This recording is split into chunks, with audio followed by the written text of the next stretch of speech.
So, the big news for this episode is I've got a new garage. Now we all know the dream garage setup, right? Epoxy floors, Swiss tracks, lift, airlines, compressors, all these things. Mine's not so much like that. Mine comes in a box, but it should at least be waterproof and mean that the car will not get quite as wet, and maybe we can work on it when the weather's not cooperating. We shall see. It is raining reasonably heavily, so it's probably not the ideal conditions, but we're going to give this a go and see what we can come up with. Obviously going to have to build it around the car because she ain't going nowhere on her own, so that's just the way it is. The roof part done. It's quite large. Went off mostly without a hitch, although I haven't bolted it together, but we found one typo in the instructions, which when you're putting things together by numbers, if the instructions say the wrong number, that's a bit of an issue. It's absolutely massive. I've got basically no idea how we're going to move this into place over the car, but we'll soon find out.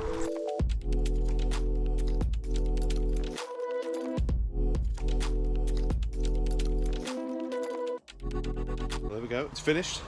I'm struggling to think of anything that I've bought recently that's done more to ruin the aesthetics of our garden than a gigantic green tent. I can't think of anything else that's been added to the garden that doesn't look very good. We'll see how long this lasts in the garden. Job for today, underseal the car. I have this. I have no idea on the quality of this, but that's what we're using. I don't think I have enough. Looking at this, I didn't know how much to buy. Looking at this now, I feel that's probably not going to cover the whole car, but we'll see how far we get.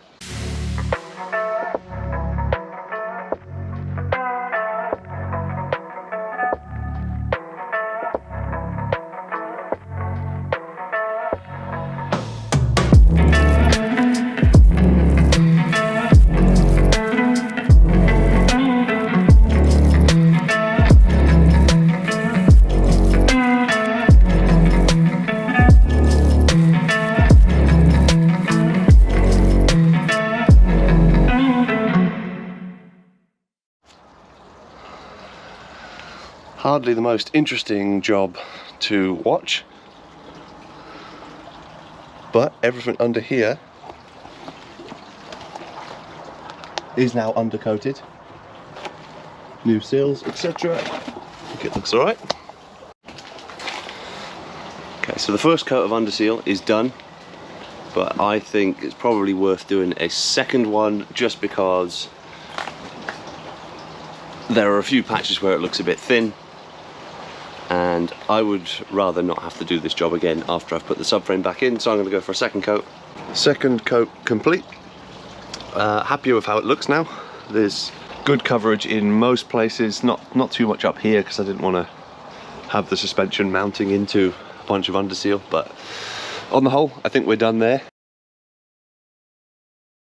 Okay, so this is one of the final hurdles before we get the back of the car back together. The diff carrier bushings. So it's a steel sleeve bushing.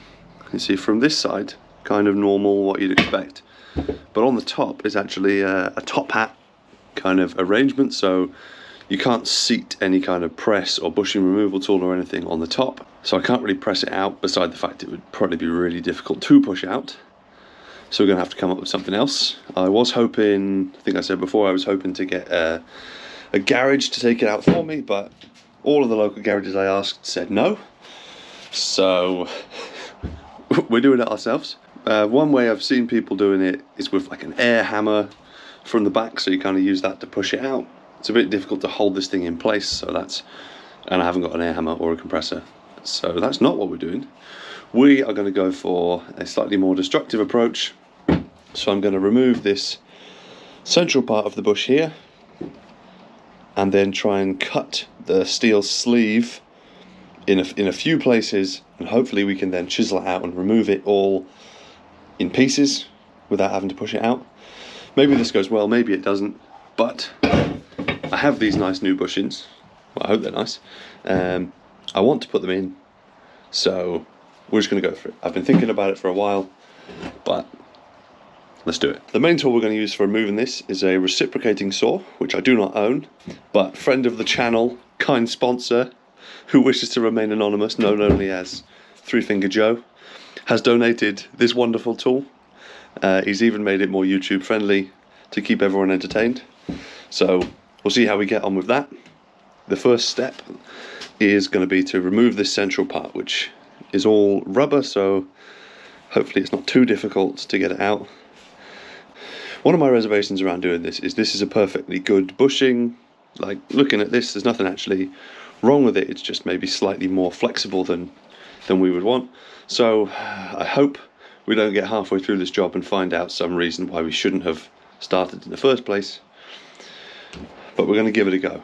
So first step is to remove that central piece, which I don't have a plan for yet, but I think is going to involve a blowtorch.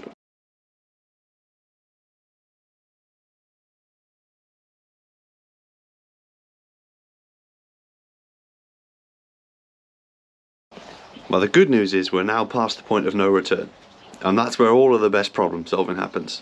So the middle of that bush is now out. It absolutely stinks in this garage, and I'm not going to take the respirator off, but we'll let that cool down a second and see what this young chap can do. So if you're wondering what it smells like in the garage right now, what you can imagine is awful. So that's why I'm going to wear this, and we're just going to see what sort of damage we can do.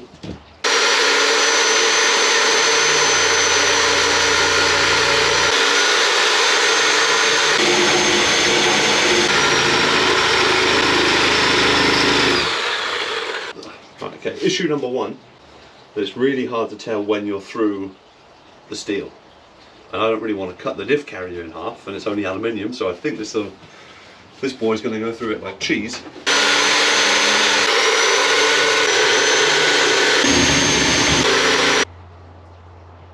And now I'm going to see if I can make any kind of headway in removing this. I don't really know how I'm going to do that, but I sense that it's going to require a hammer and then maybe a chisel.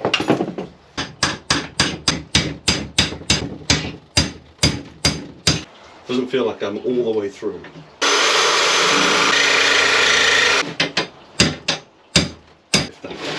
The viper's bolted down, this might be a bit less difficult.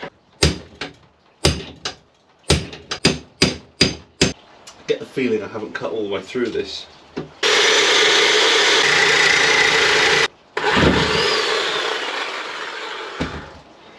Smoke is just the rubber, don't worry, that's not our new friend being injured.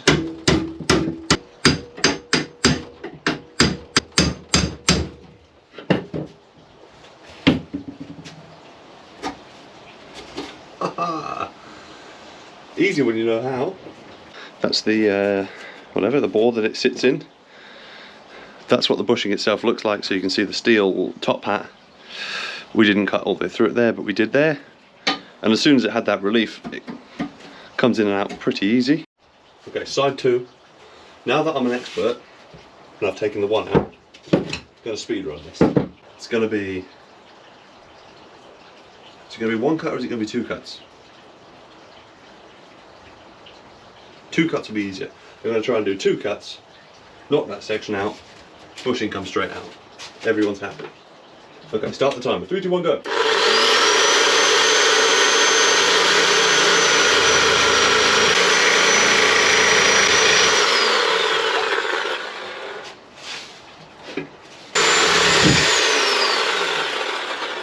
That's not a speedrun strategy.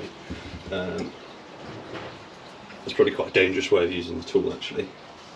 Now that is going to affect our run time overall, because we're going to have to put this blade back in. But since we haven't joined Three Finger Joe in the loss of fingers, I think we'll accept that.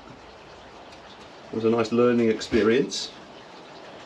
We'll just pop the blade back in, and no one needs to know. Fortunately, I am the health and safety inspector on the project, and I say that was fine. So, you know, who's to say any different? not plugged in because we're safe. Let's go.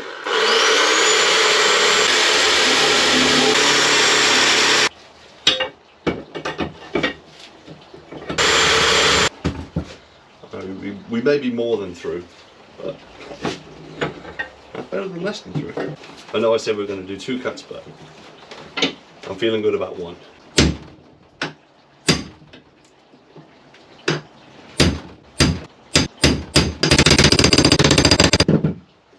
I think 2 cuts was the way to go.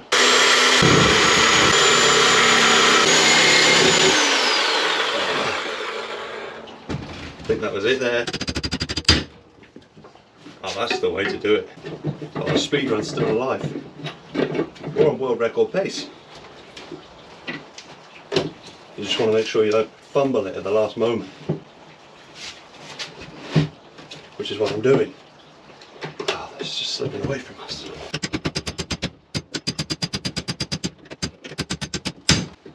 Oh, we're on the final boss now. Come on. Done. Okay, so next up, the bush has to go in here. I'm hoping that that's not too difficult. It may well prove to be, but I'm going to start off trying in the vise and then we'll see how we go.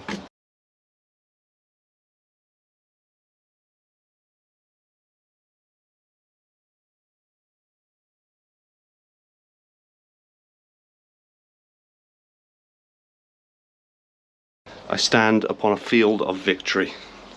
Look at this. They're in.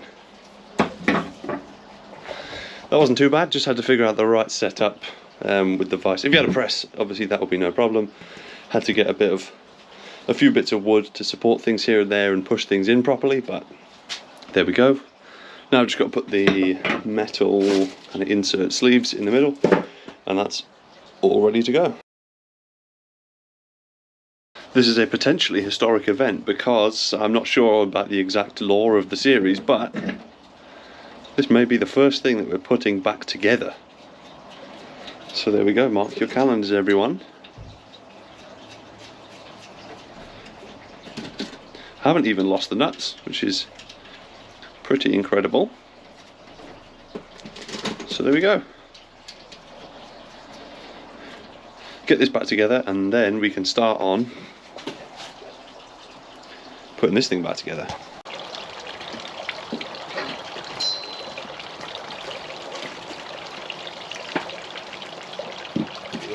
To the diff.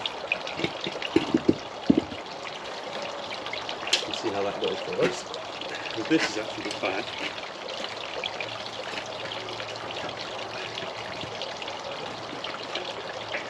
Oh, it's fallen. And I'm going to use it. 135 Newton meters, here we go.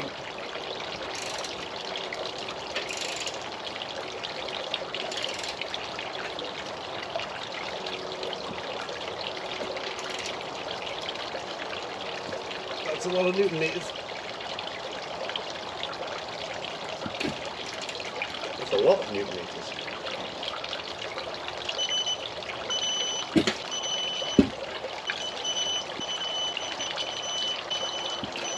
Okay, there we go. The diff is in place. Now I've got to build everything else, and I wasn't joking when I said that I don't know where any of the arms go, but I'm thinking that I know which way up the hubs go, so I'll put those on, and there's probably only going to be one arm that's going to fit in each position, so it should be fairly easy to figure that out. It's just going to be just like a puzzle, and I don't really like puzzles, so we'll see if we can get it done this week.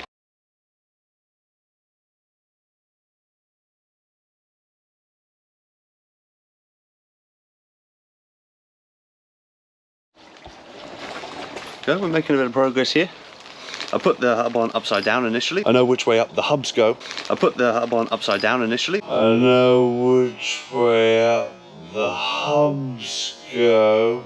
But now that's all solved. So we can move on to something else I have. In an effort to put this car together with some nice shiny bits on it, I've got a brand new set of alignment bolts. That's what they're called. New set of alignment bolts for the whole car. So anywhere I took them off on the rear gets a nice new one. Little tip: if you're doing this job and you freak out because your lovely shiny new camber bolts or alignment bolts don't fit, there's two different sizes of them. So there's the really thick ones and then the thin ones. This particular one is a thin one, and there is the other side on. Got the hub on the right way up, first time that side. So there's still actually one arm left, which is the one of the lower arms to put in, which I haven't done yet, and there's the rear anti-roll bar there. But all this stuff now is pretty much ready to go back in. I just need to wait on that because it's quite heavy. That's going to be quite an operation to get that in, so that will be another episode.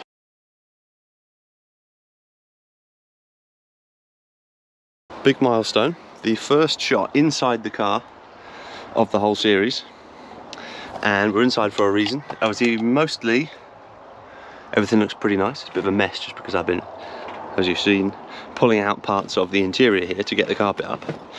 The reason we're in here is to look at what we can do about seat mounts in here. So we're going to be working there.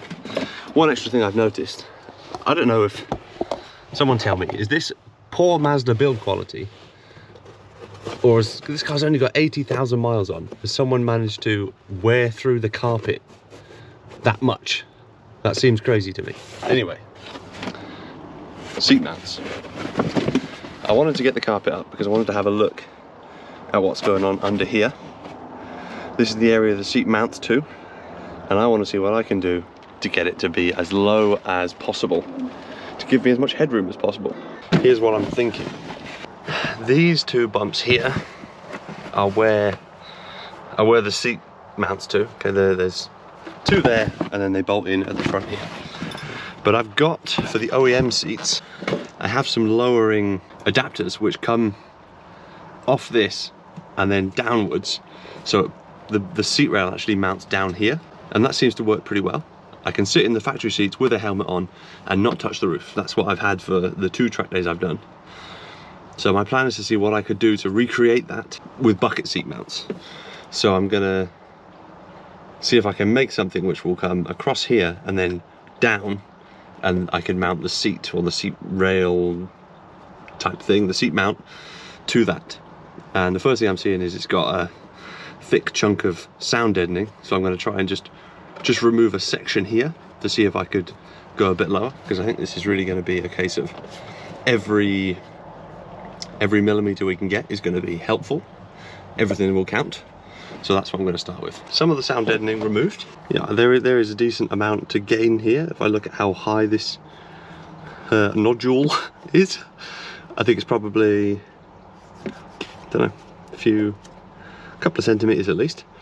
I just need to figure out some way that I can measure this or characterize this, so that then I can figure out some designs and try and work out exactly what this might look like, maybe make some prototypes or something, because I'm not sure exactly what I'm going to do yet, but I've got some ideas. What I've done is tried my best to take some measurements around here, created a bit of a 3D model of it, and done some very quick prototypes to check this. As you can see, they have 2 different levels of drop. So one of them is 15 millimeters down from that top surface, and one of them is 20 millimeters down. And pretty happy with how that's worked out. So you can see that it kind of follows the contour of that and then sits lower down. Okay, this is probably a lot more grand than it looks, but based on the 3D model that I used to make these, I kind of came up with some very rough measurements for how the seat mounts might look. We'll see if these work or not. I've got a few reservations about them, but this is the basic idea. The main reason I got the drawings printed off is because I want to try to match these angles as closely as I can. I've got some rough idea of measurements. So what I'm going to do is I'm going to prototype these in really thin 1mm steel, just because it'll be easy to shape and I can get an idea of whether it works.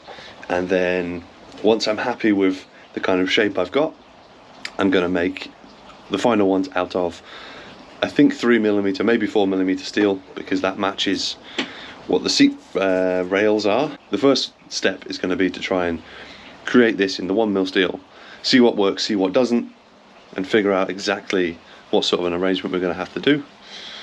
So that's what we'll do now. So I haven't put enough measurements on this for me to actually create that, which is good.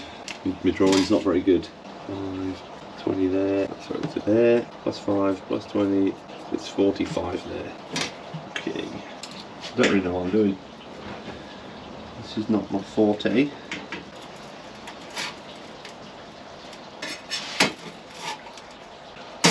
Okay, that's roughly what we're working with.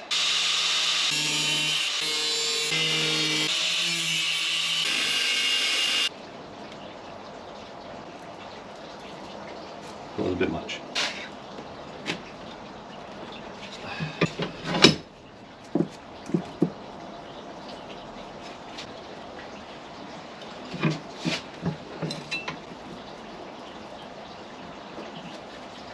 Here are those prototypes in place, just a very rough first iteration of this.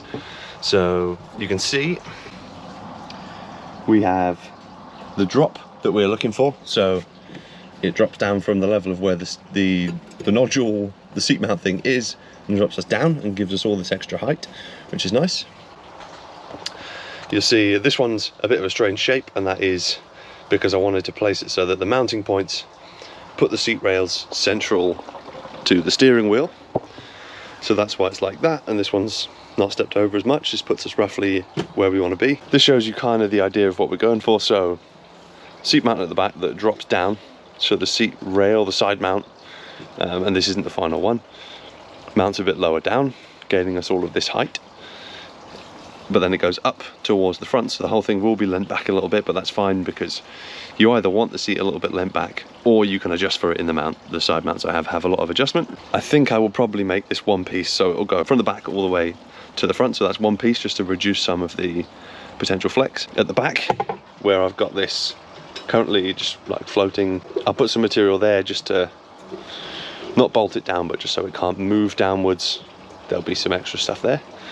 And at the front, I think I will probably put a piece joining the two of these so that I have something to bolt the harnesses into rather than going through the floor. On the current seat mounts that I have for the bucket seats, that's actually part of it. So all the harness mounts are on that seat mount. So it seems safe enough to me. Probably safer than bolting it to the chassis of this car, because you've seen the state of the chassis of this car. And that's the plan. That should do okay. I don't think that that'll be impossible to fabricate. There will be some welding. I'm not sure how I'm going to drill the holes. I'm not sure that my drill is really up to drilling large holes in thick steel like this, but never a better time to get a pillar drill. To give some comparison, this is what the bucket seat mount base that I have looks like. So you can see it's just a big flat plate of 3mm steel that just sits flat across all these mounts. You can see how much distance there is between where this is mounting the seats and where we could be mounting them lower. And this works. With this I fit, but I'm very close to the roof, so I'm just trying to get a bit lower than this. I'm going to leave the seat mounts there. This has been a good proof of concept. I think I know what I need to work on, so I'll need to order up some bigger steel, or maybe think about how I'm going to bend the thick stuff. I think the answer is just going to be struggle. There's going to be some welding involved, which is slightly scary because it's a fairly safety critical part, but I think we'll be able to get away with it. We will be welding on a bench, really thick material, so it should be alright. So I will order up some steel to go here. Alright, so that's where I'm going to leave it for this week's episode. Sorry about the 3-week break, but such is life. Got a decent amount done though. The subframe is all reassembled, or pretty much all reassembled, ready to go back in, which will probably be next week's job. I'm hoping that will be back in there. Got the undercoating done on the car, prototyped / working on the design for the seat mounts, which has been a longer project and will continue to drag on, I think. And we built this green monstrosity in the garden, which was something. So we'll leave it there. Thanks for watching. Thanks for sticking around. I hope you found something else to do with your last 3 weeks of your life. But I will see you next week. Hopefully, maybe, no promises.